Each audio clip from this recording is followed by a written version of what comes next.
Hello बच्चों, आज हम लोग first chapter electric charges and field के एनसीईआरटी न्यूमेरिकल डिस्कस करेंगे। हमारे पास क्वेश्चन क्या है, consider a charges q q and minus q placed at vertices of equilateral triangle and what is the force on each charge. हम लोगों ने यहाँ पर क्या फाइंड करना है, फोर्स फाइंड करनी है। तो इसके लिए सबसे पहले we have to draw a equilateral triangle. Equilateral triangle कौन सी होती है बच्चे?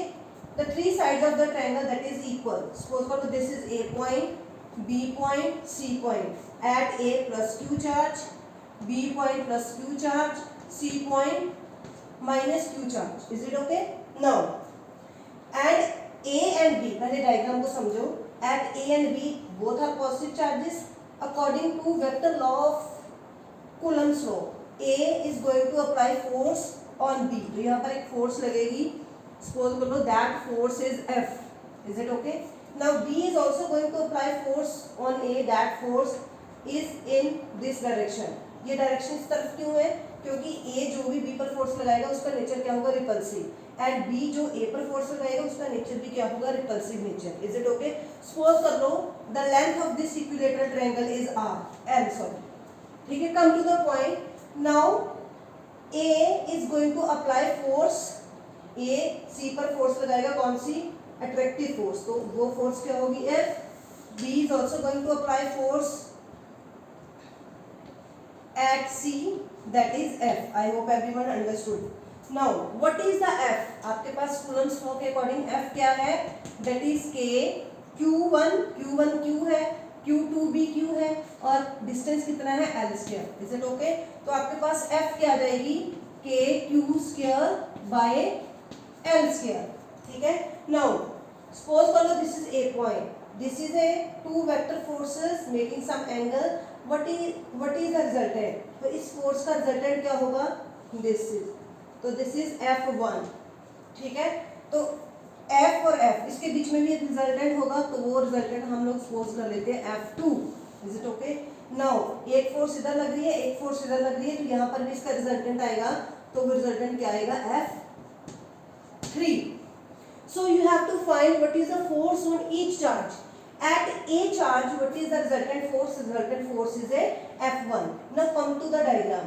What is the angle of the equilateral triangle? Each angle is 60 degree. तो ये सारे एंगल कितने होंगे, 60 डिग्री। अगर ये 60 डिग्री एंगल है तो हमारे पास what is the remaining angle? ये हमारे पास एंगल कितना बनेगा, 120। ये भी कितना बनेगा, 120 और this is also 120। Now find force at A point. तो आप लोग A पॉइंट पर फोर्स फाइंड करो, F1। आप रिजल्टेंट कैसे फाइंड करते हो, हम लोगों ने +1 में किया है by using triangle of vector addition. R आप कैसे फाइंड करते थे, आपके पास जनरल फॉर्मूला था R का, R is equal to P square plus Q square plus 2pq cos theta और इसका स्क्वायर रूट, ये फॉर्मूला था। यही फॉर्मूला हम लोग यहाँ लगाएंगे, तो हमारे पास ए और बी वेक्टर क्या है, F1 F square plus F square plus 2F into F और थीटा कितना है, 120, ठीक है, और इसका स्क्वायर रूट। F1 क्या आ जाएगा, F1 is equal to 2F1 square 2F square plus 2F square और what is cos 120, that is -1/2। तो दिस माइनस और माइनस कैंसल, तो आपके पास क्या आ जाएगा, F1 is equal to root F square. तो आपके पास what is the resultant force at A point, that is F। तो what is F? F is equal to KQ square by L square. I hope everyone understood what is the net force on point A, ठीक है। तो next है हमारे पास, similarly you will write what is the force at B point। Same formula है बच्चे, तो same answer आएगा, फोर्स एट B point, वो भी क्या आएगी, F vector is equal to F vector, तो वो भी क्या आएगी, K Q square by L square. Now come to the force at C point। C point पर फोर्स क्या लग रही है, F3, ठीक है। तो what is the same, F square plus F square plus 2F into F cos cos 60 degree. ठीक है बच्चे, तो F3 आपके पास क्या आ जाएगा 2f² प्लस f²। तो you can be find the value of cos 60 degree. What is the value of cos 60 degree? अगर आपको बच्चे ट्रिग्नोमेट्री के मेडिकल स्टूडेंट्स को कई बार प्रॉब्लम होती है कि they are not knowing the value of trigonometry function, तो आपके पास एक टेबल है 0, 30, 45, 60 और 90। तो आपको कैसे फाइंड करना है? स्टार्ट करो, इधर वैल्यू आएगी, स्टोर कर लो, दिस इज साइन और दिस इज कॉस। 0 से स्टार्ट करो, 1 2 3 4 और सभी को 4 से डिवाइड कर दो। ठीक है, after that you will take under root.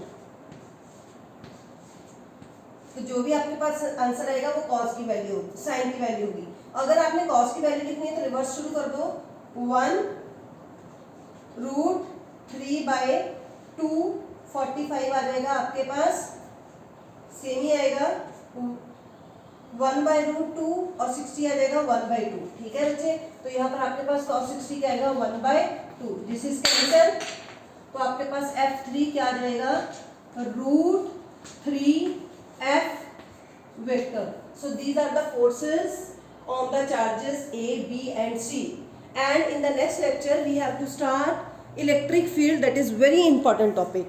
Is it okay बच्चे? Now we will meet in the next lecture. Thank you.